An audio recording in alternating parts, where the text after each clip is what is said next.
She collected my passport from me. She collected my phone also. I did not have that access to call anybody in Nigeria. It was when I got to the apartment, they told me the reason why I came to Dubai. This place does not look like a shop where they make hair. She started insulting me. The problem is that in Dubai, and this is the same the world over, is that human trafficking victims are not treated as victims, they're treated as criminals. It becomes obvious that actually why you're there is to service men with sex. They're begging for food, they get 1 meal a day from the traffickers. And I said, well, do you need help? And she said, yes, I need help. I had no idea how I could help. Dubai, a city of extremes. Tall buildings rise high above the desert.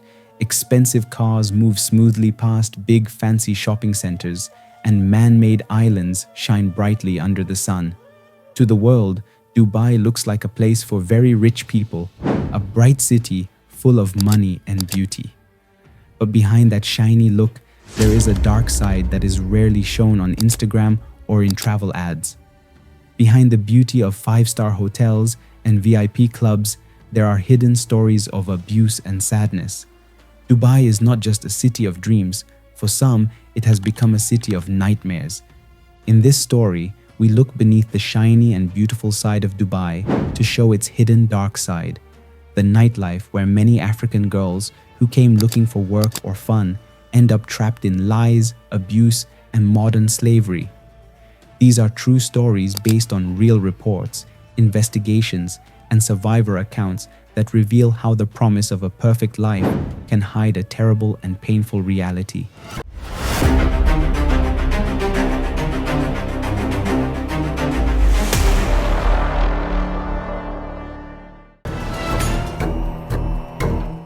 We begin with a painful image. A young woman falls from the 20th floor balcony in the middle of the night.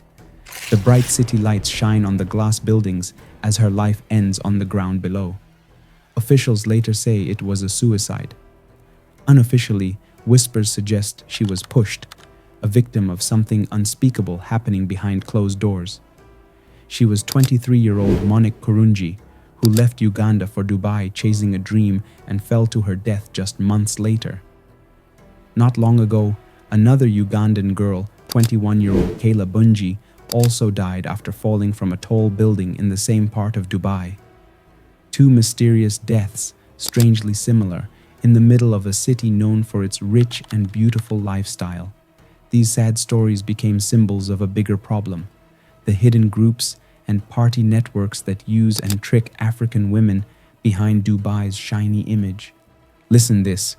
You know why I'm not against the prostitution in Dubai that Ugandans do? Why? Because it's people like me and Dagire who cannot do prostitution that come back home broke. The fact is, this is what she doesn't really know. As a young girl, my dream was to earn a spot in the working class in Dubai or some lucrative nation. I didn't choose this life. If my fingers were the hands of time,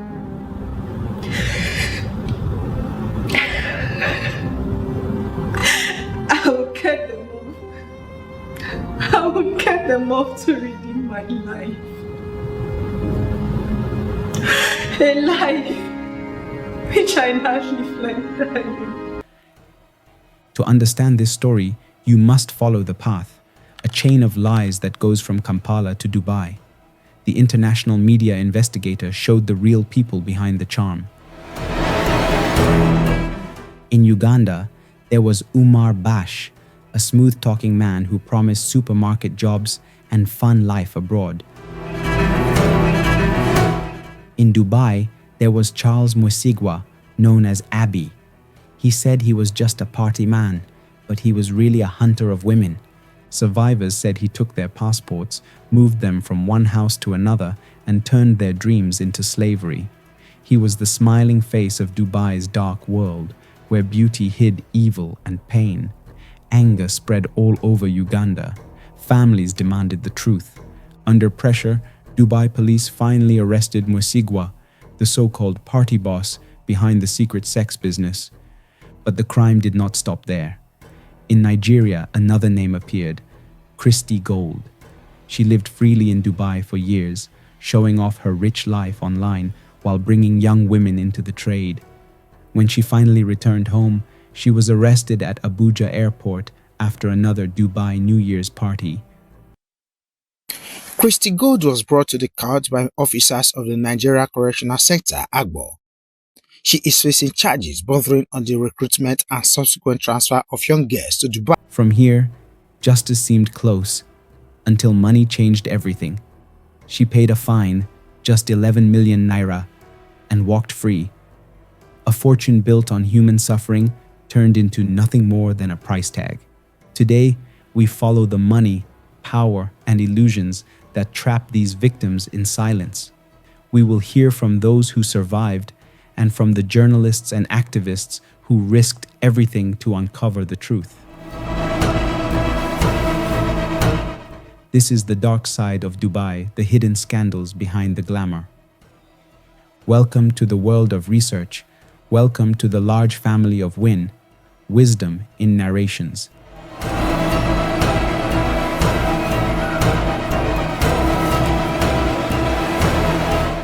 Dubai is often sold as the ultimate luxury destination, a place where anything is possible if you have wealth or beauty.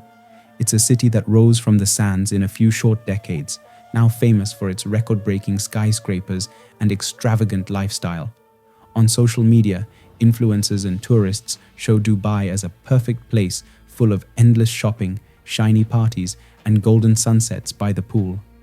For young women around the world, especially many in Africa, these pictures look very attractive. Every year, thousands of women are pulled to the UAE by promises of fancy holidays, good-paying jobs, or beautiful high-class parties. They come seeking opportunity, adventure, or just a taste of the luxury they've seen online. But in Dubai, not everything that shines is truly beautiful. Behind the luxury hotels and fancy rooftop bars, a hidden world exists. In the dark corners of this rich city, secret groups of people trick and control young women. Many of them come from Africa, hoping for better lives, but end up being forced into sex work. This is something people whisper about, but rarely say in public. Small cards with phone numbers are thrown all over the streets. Some massage shops secretly offer sex, and at night, certain clubs are full of women working for money, even though the law says it's not allowed. Dubai looks bright and perfect on the outside, but beneath that shine is a hidden world of pain and abuse. Social media is both a trap and a cover in this lie. Instagram and TikTok are full of pictures of young women posing near the Burj Khalifa, drinking champagne on boats, or wearing expensive clothes in desert resorts. Some of them are real tourists or models, but others are victims of a carefully planned trick. Their fancy posts are often created by human traffickers to attract new victims and bring in paying men. One group even made fake photo shoots at swimming pools and luxury hotel rooms, dressing the girls in Versace and Dior just to post on Instagram and catch more innocent girls. The lie is very strong. To their friends and families, these girls look like they are living a dream life in Dubai. But in truth, they are living a fake life made to look perfect online, while they suffer in silence behind the scenes. Take the story of Christy Gold, a woman from Nigeria who became famous on Instagram. Her videos showed her celebrating her 45th birthday on a boat with friends, smiling in a white dress and gold jewelry with Dubai's bright city lights in the background. Her posts made her look like a successful businesswoman living the high life. But Christy Gold, whose real name is Christiana Wadiale, was living a double life. Back in Nigeria, police said she was a leader of a sex trafficking group that tricked young African women into going to Dubai for good jobs, only to force them into prostitution in secret sex houses, bars, and hotels. She collected my passport from me. She collected my phone also. I did not have that access to call anybody in Nigeria. The same day I just landed, that's when they took everything from me. It was when I got to the apartment, they told me the reason why I came to Dubai. This place does not look like a shop where they make hair. She started insulting me, threatening me that I will use my body for money. I was like, that is not the agreement from Nigeria. She got angry and said that you have to do it. Solomon to come and beat me that day. So after that day, I had no choice but to start working for her. If I don't work, if I don't go to bar, sleep with men and collect money from them, they'll kill me and even take me to Sahara Desert. Christy Gold's beautiful online image was a mask hiding terrible violence. According to victims, when the girls refused orders, she would threaten to kill them or leave their bodies in the desert. Some who didn't earn enough were locked in a punishment room in Dubai where they were beaten, starved, and tortured. It's a shocking difference. The smiling woman with a fancy birthday cake on Instagram and the cruel person who caused so much pain in secret. If we try to run away, they will bring us back and they will kill us, they will take us to desert. I was crying every day. I don't have option. I started doing that. I started using my body for sex. I feel like to kill myself at that moment. I feel like to just drink something and die. The day I failed to bring money back home, I will have to choose different kind of punishment. They'll put chili pepper inside our private parts. I sleep with different men every day. The person will carry you to the hotel and make sex with you till the next day. Everyone was like, we're going to die in that apartment because it was hell. We hardly eat. They hardly give us food. There was no way you can run, and there is nobody to help you. That nobody will know about what happened to us. Dubai is known as a city of rules and order, but reports from investigators say the government has often ignored the illegal sex trade happening there. For years, traffickers like Christy Gold lived freely, showing off their wealth online while their victims suffered. Officials in the UAE say they do not accept human trafficking and that such claims are false. But the truth in clubs, private houses, and secret sex rooms shows another story. Dubai's towering success was built on dreams, but for some, it has become a prison of nightmares. To understand how this happens, we must see how the trap is set.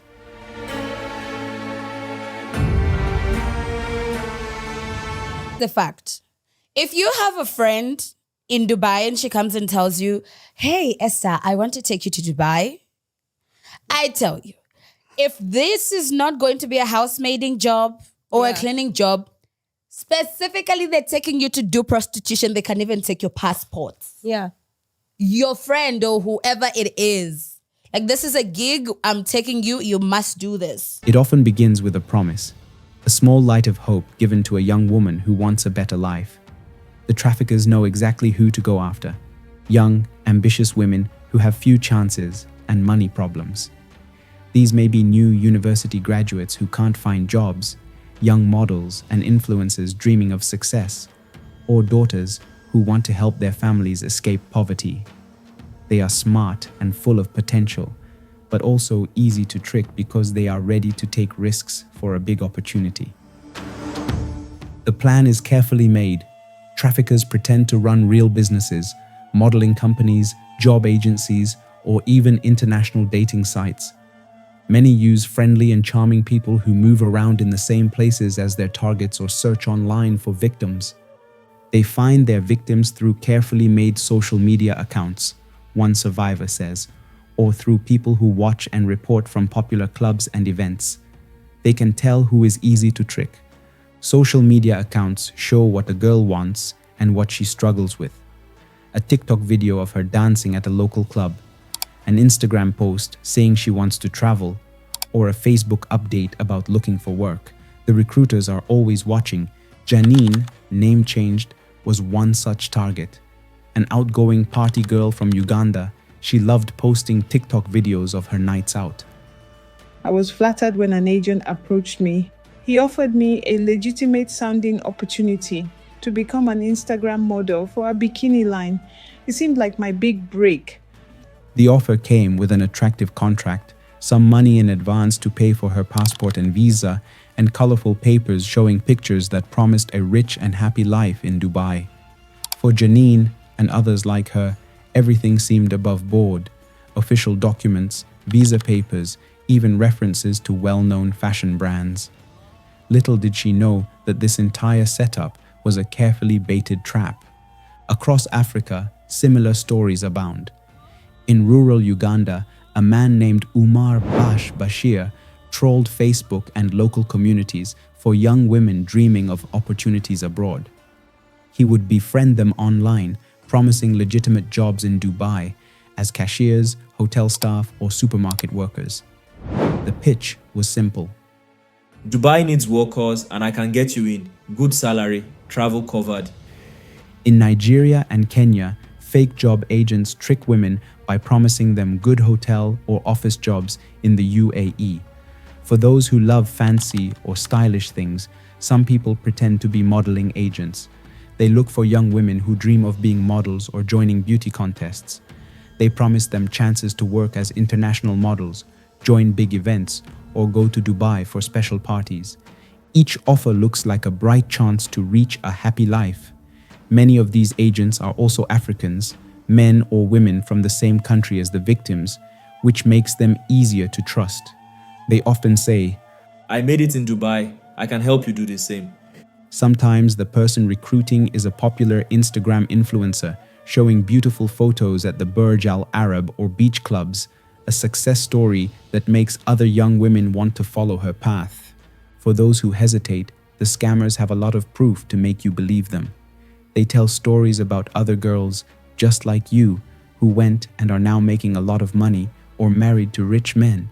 There might even be a phone call with someone from your own country who is already in Dubai and says with excitement, "Yes, sister, it's wonderful here. Come on."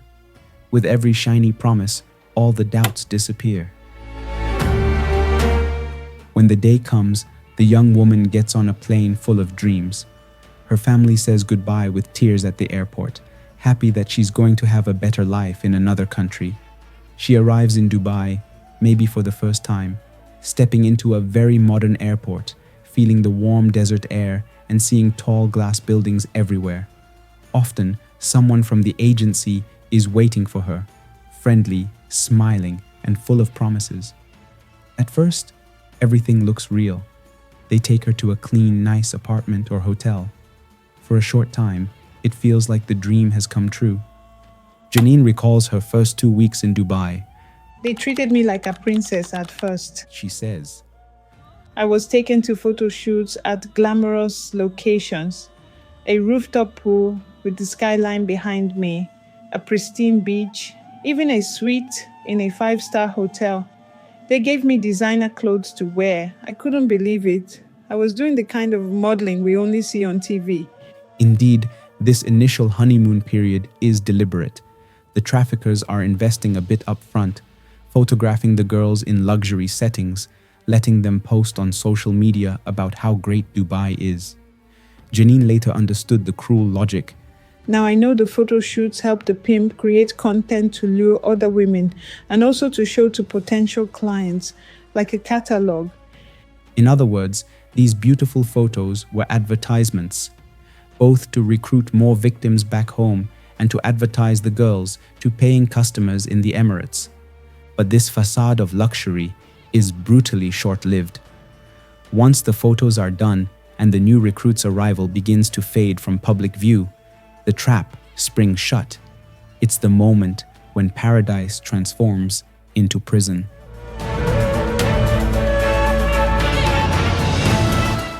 After a few days or weeks of being treated like a special guest, things change. The same agent who acted like a kind friend now shows his true side.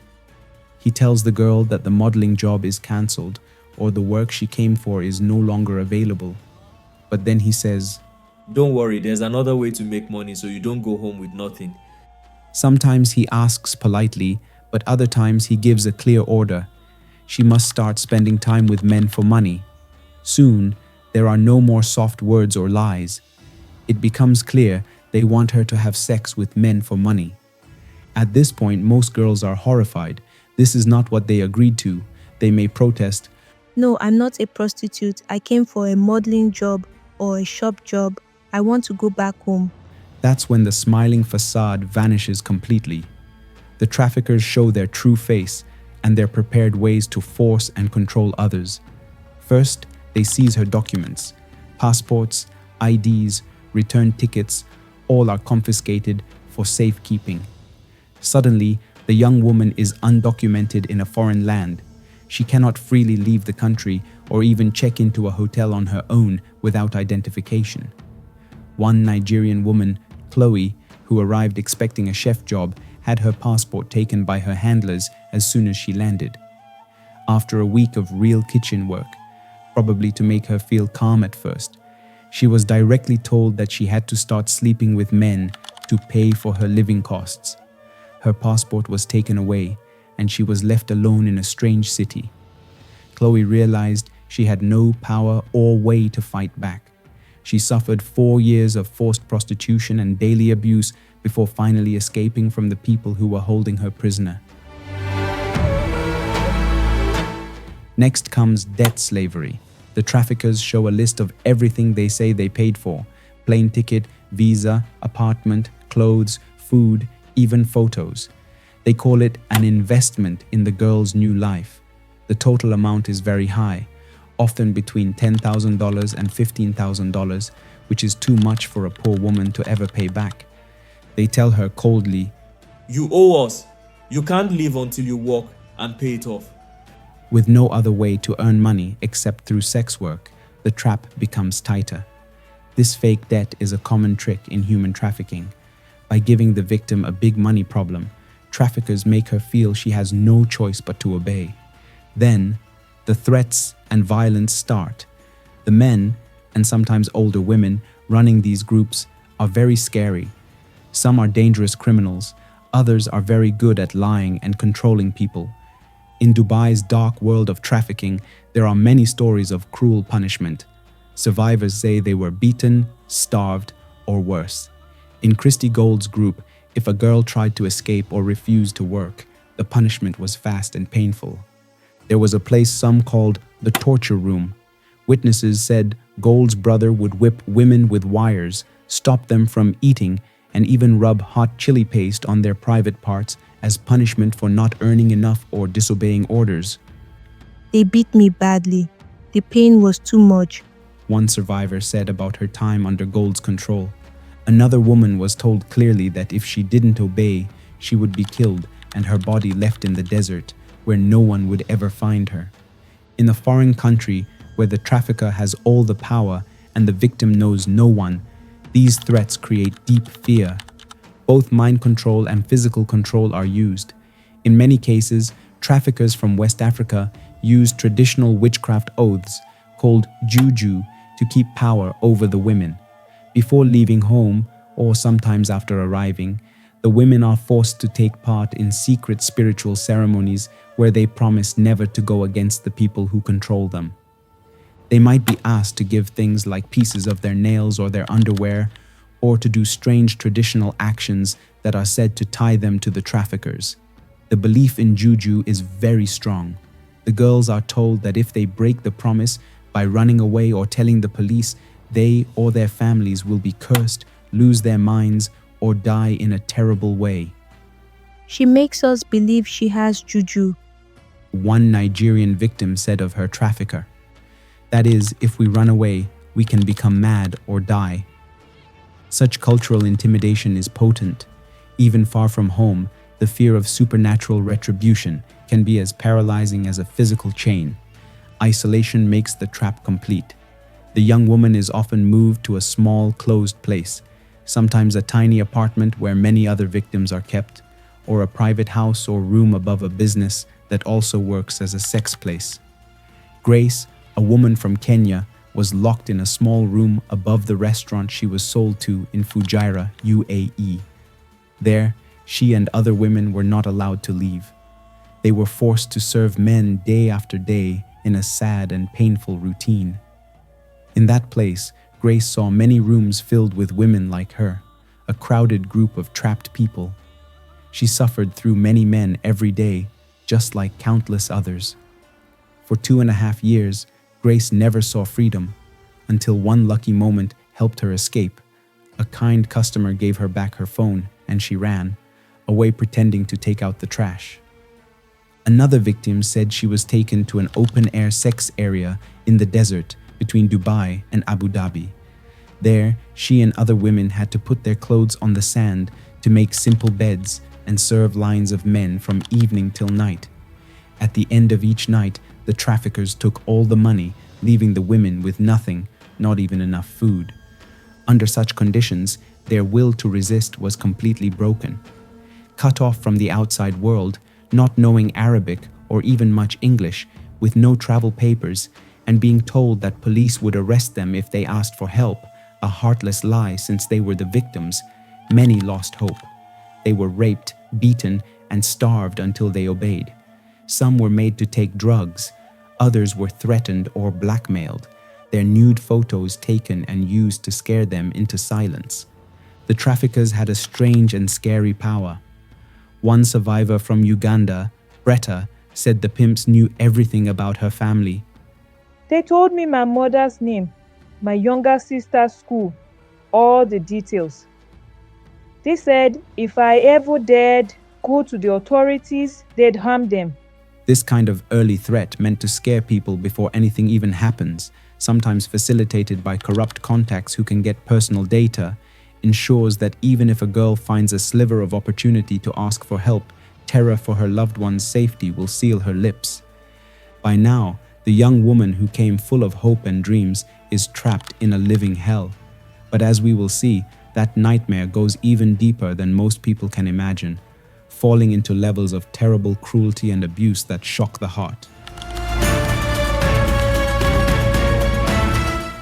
When the men shits in the girl's mouth. I knew you was talking about that. Yeah, so if you knew that, why are you saying I don't know? Because I wasn't sure. Because if I started talking about that, she's gonna think, and she wasn't talking about it, she's gonna think, girl, what are you talking about? But come on, we all know what we're talking about. Like, come on, guys. For those trapped in this secret sex business, there is a point where normal abuse turns into something much worse. People in this world call them porta potty parties. The name sounds strange, even funny, until you know what it really means. Secret parties of very rich men where women are forced to do terrible and dirty things with human waste. It is hard to believe, but reports and survivor stories show that these events really happen in Dubai's dark world. In private rooms, yachts, and big houses, rich men, like oil businessmen, princes, and billionaires, satisfy their sick desires. They trick young women, often models or influencers, by offering expensive gifts, hotel stays, and big money. The women think they are going to a fun and rich party, but they don't know the nightmare waiting for them. One report said, rich men in Dubai promise luxury, but turn the parties into hell. Women might receive expensive gifts like a bracelet or cash as payment to keep quiet, but once the doors close, terrible abuse begins. Survivors tell of shocking scenes. Some said they were beaten, spat on, and forced to do disgusting things while others watched. One person said a girl was hurt badly and screamed in pain while the men kicked her and laughed. These are things you would expect in horror movies, but they are real, done by men who think their money makes them untouchable. A Ugandan woman who used a fake name, Karen Flower, told the media what she went through. Please don't be fooled. Many girls think they can do anything for money, but nothing can prepare you for the level of evil there. Karen said she was once taken to a hidden place where rich men forced her and other girls to do things with animals for money. Some girls refused and were beaten. Others agreed because they were too scared or desperate. Karen cried as she remembered, saying, "It was worse than any horror. I felt like I left my body."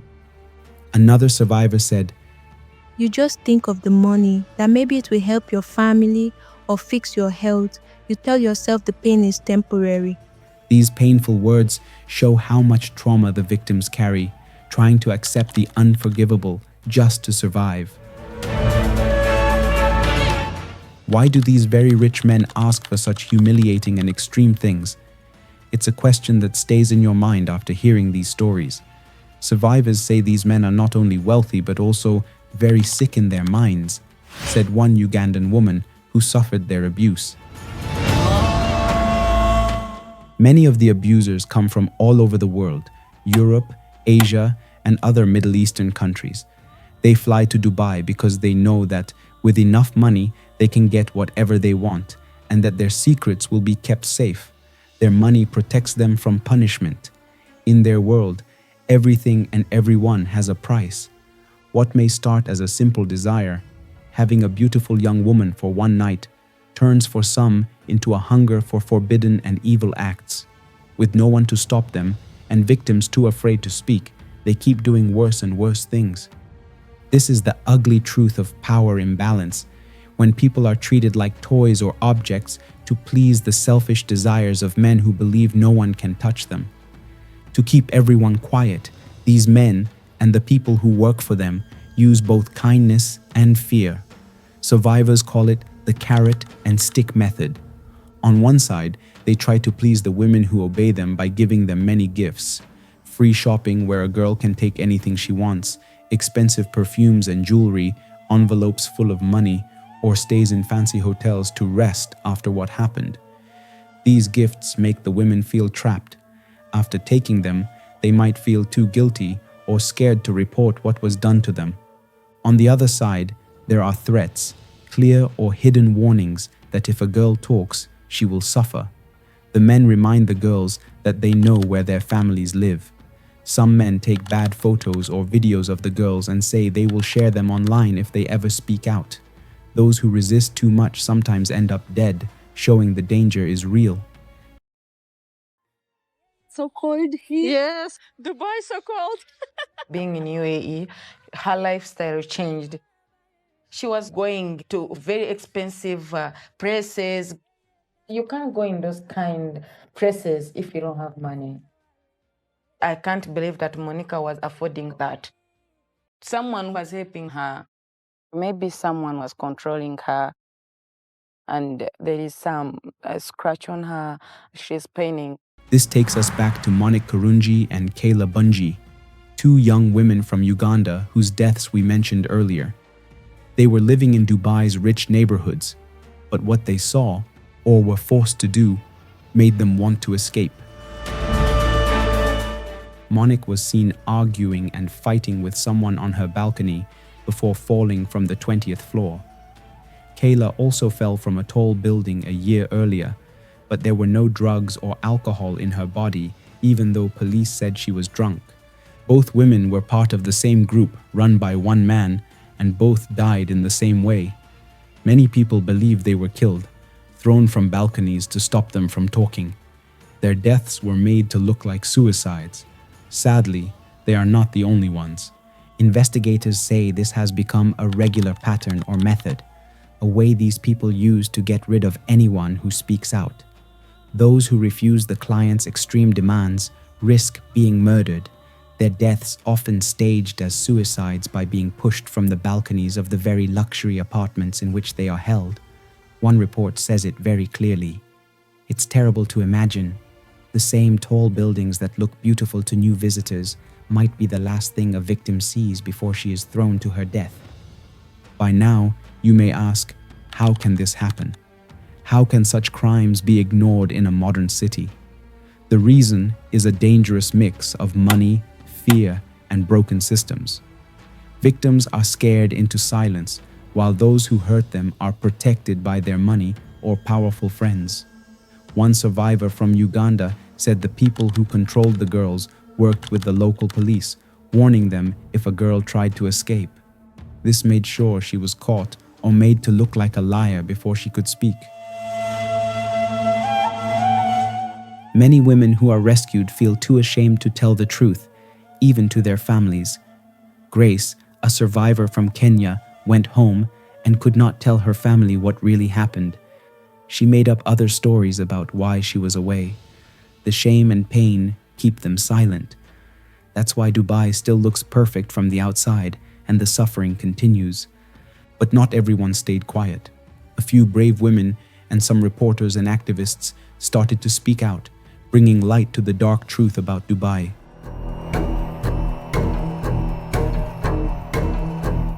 For years, these scandals were whispered about, but rarely confronted. That began to change when investigative journalists and activists took up the cause. One pivotal moment came with a BBC Africa Eye documentary titled Death in Dubai, also known by the viral hashtag #Dubai Porta Potty. Award-winning BBC journalist Runako Selina spent 2 years digging into the shadowy network connecting Uganda to Dubai. In undercover operations that could be scenes from a thriller, the BBC team posed as party organizers seeking girls and caught the ringleaders on camera. The resulting expose, released in 2023, was explosive. The BBC investigation zeroed in on the men believed to be responsible for Monique and Kayla's fate. In Uganda, they identified Umar Bash, the recruiter who had promised Monique a supermarket job, as the one sourcing girls via social media and deceit. In Dubai, they unmasked Charles Mwesigwa, also known by the nickname Abby, a Ugandan man in his 40s who styled himself as a high-rolling party fixer. Mwesigwa was a seemingly charming character. He claimed to be a former London bus driver turned Dubai club promoter, often seen at clubs with big spending clients at his table. But behind this persona, he was, according to BBC and Ugandan officials, the orchestrator of a degrading sex trade network in Dubai's wealthiest districts. Survivors say Abby controlled up to 50 women at a time, housing them in various apartments and constantly moving them around to evade detection. He was careful about anonymity. Even on social media, he often hid his face, but he couldn't hide forever. In the BBC's hidden camera footage, Mwesigwa, unaware he was speaking to journalists, boasted about being able to supply women for any kind of party.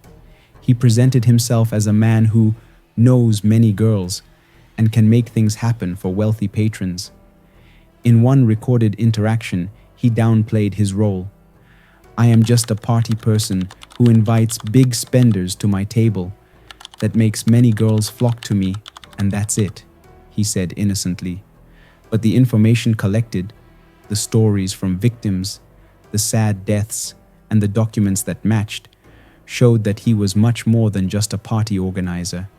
He was the leader of a human trafficking group, tricking young Ugandan women with fake promises, taking their passports, and then forcing them into prostitution and other terrible things.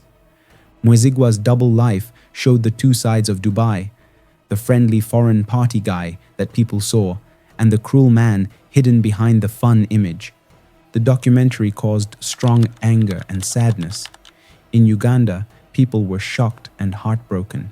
Families of missing girls came forward with stories that sounded frighteningly similar. Uganda's parliament started a heated debate, with leaders asking for serious action against those who send or sell young women abroad. The pressure became too strong to ignore, even for the UAE authorities. Soon after the BBC report was shown, Dubai police arrested Charles Mwesigwa. At first, they asked him questions and then, surprisingly, released him on bail, during which he tried to run away from the country. But thanks to an Interpol red notice requested by Uganda, he was caught at the airport attempting to escape and was rearrested before he could board a flight. As of the latest reports, Mwesigwa has been held in Dubai's central prison in Al Awir as investigations continue.